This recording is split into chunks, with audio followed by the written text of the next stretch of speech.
சூடான சாதத்துக்கு இந்த தக்காளி கொத்தமல்லி பச்சடி ரொம்ப டேஸ்ட்டாக இருக்குங்க. 5 நிமிஷம் தான் இது செய்யறதுக்கான நேரம். வாங்க எப்படி செய்கிறதுன்னு நம்ம வீடியோக்குள்ளே போய் பார்க்கலாம். கடாயில் கொஞ்சமாக எண்ணெய் சேர்த்துட்டேங்க. 1/2 டீஸ்பூன் அளவுக்கு சீரகம் சேர்த்துட்டு சீரகம் நல்லா பொரிஞ்சதுக்கப்புறம் பழமான தக்காளியாக 5 தக்காளி சேர்த்துக்கலாங்க. பச்சை மிளகா காரத்துக்கு 5 சேர்த்துக்கிறேங்க. நீங்கள் உங்கள் காரத்துக்கு தகுந்த அளவுக்கு சேர்த்துக்கோங்க.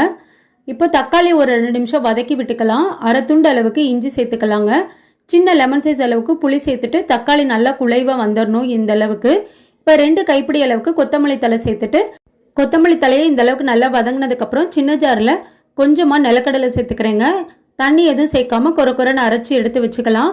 இப்போ நம்ம வதக்கி வச்சுருக்க தக்காளி கொத்தமல்லியும் சேர்த்துட்டு தண்ணி சேர்க்காம நல்லா கொரன்னு அரைச்சிக்கலாங்க. தேவையான அளவு உப்பு சேர்த்துக்கலாம். இப்போ இந்த அளவுக்கு நல்லா அரைச்சிட்டு வந்தாச்சுங்க. சூடான சாதம், இட்லி, தோசை, சப்பாத்திக்கு ரொம்ப டேஸ்ட்டாக இருக்குங்க. ட்ரை பண்ணி பாருங்கள்.